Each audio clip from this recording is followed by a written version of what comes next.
Once upon a time, in a summer long ago, the wheat fields were golden, the oats were green, and the hay was stacked high in the meadows. A magnificent old manor house stood surrounded by woods and ponds. The reeds had grown so high that summer that they nearly hid the water from view. Hidden in the reeds, a mother duck had made her nest, safe from weasels and the wily fox. She sat on her eggs, getting rather bored, for they took their time to hatch. Finally, she felt a tap, tap, tap, and cracks started to appear in the smooth shells. With a pop and a peep, peep, a bunch of golden ducklings appeared. Their mother gave a delighted quack as she counted each fluffy gold head. But wait, the largest egg in the nest, her secret pride, was still there. Never before could she remember laying such a huge and splendid egg. How much longer would it take? Suddenly, there was a tap and a crack and a pop. The ducklings and their mother excitedly awaited the arrival of their final sibling, but they quacked with horror at the baby bird who emerged. For he was big and grey and ugly. He had huge feet and a broad beak and looked nothing like his brothers and sisters. The next day, the weather was perfectly splendid, and the ducklings went for their first swim. One by one, they plunged into the water, bobbing along in a golden line. Even the big grey duckling could swim. Despite his ungainly size, he held himself upright in a graceful style. Mother Duck quacked with delight. "See how nicely he uses those big feet. He is my very own son after all. Now follow me closely and watch out for the cat." The duck family waddled on their way into the yard. The sight of the big grey duckling caused an immediate commotion. "How strange he is," the other ducks said. "Look at his huge feet and his dull grey feathers. We won't stand for such an ugly fellow in our yard." And a handsome drake flew over and nipped him in the neck. "Leave him alone. He's not doing any harm," quacked Mother Duck. "He's too big and strange," the handsome drake replied, "and therefore he needs a good whacking." An elderly mallard peered down her beak at Mother Duck's brood. "Your other children are very pretty," she said, "but not that one. He's the wrong shape. It's a pity you can't hatch him again."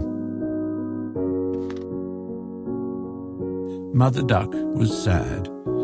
She knew he was big and grey and ugly, but he was still her little duckling. Alas, life only got worse for the poor ugly duckling. Every day he was pecked and pushed and jeered and joshed by the ducks and even the chickens. "He's too big, he's too ugly," they clucked. Gobbler the turkey was the worst. He puffed up like a ship under full sail and gobbled at him until he was red in the face. One day, the poor ugly duckling could take it no more. He ran far away from home until he ended up at a swamp where only wild ducks lived. "You're an ugly fellow," the wild ducks told him, But you can stay here, so long as you don't marry any of us. But the poor, ugly duckling wasn't thinking of marriage. He just wanted to hide away in the reeds, where no one could see him and mock him. One day, a pair of travelling geese stopped by. "Hello, friend," they honked. "You're so ugly that we rather like you. Why don't you become travelling birds like us?" They told him of a wonderful marsh nearby, full of charming lady geese. "They'll adore you," the kind geese promised. But just as the three birds took flight, there was a terrible bang, bang of gunshots ringing in the air. The duckling's new friends dropped down dead into the rushes, and the waters ran red with their blood. Immediately, hunters and gun dogs came splashing through the swamp. The poor, ugly duckling was terrified, but there was no time to hide in the reeds. One dog bared sharp fangs right at him and opened his wide jaws, but just as he was about to bite the duckling, he suddenly turned and ran off. "I'm so ugly that even a dog won't eat me," the poor duckling thought. He didn't know whether to be glad or sad. Winter arrived, bitterly cold. The water froze, and one night the duckling got stuck in the ice. He sat there until morning, when a farmer caught sight of him. He broke the ice with his wooden shoe and carried the duckling home to warm him by the fireside.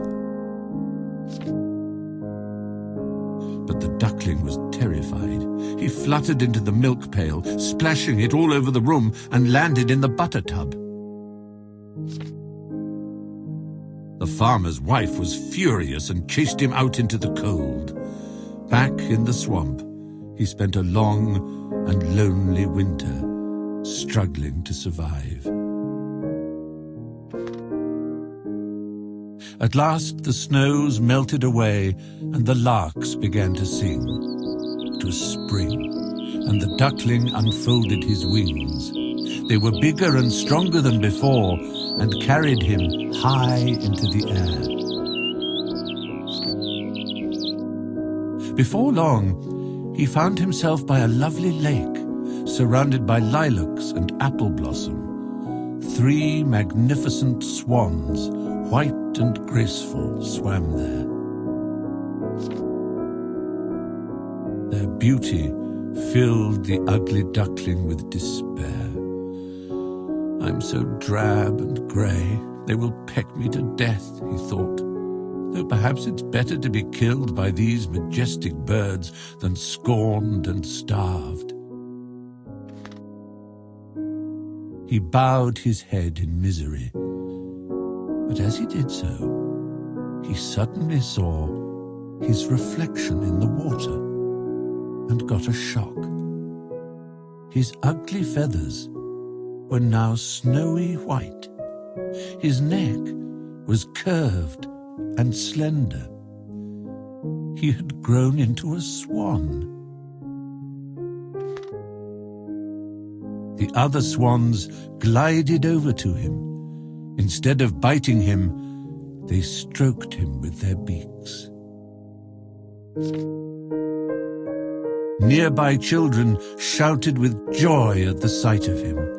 "There's a new swan," they cried, and threw him some crumbs. "Once I was an ugly duckling," he said, "and now I am the most beautiful of birds."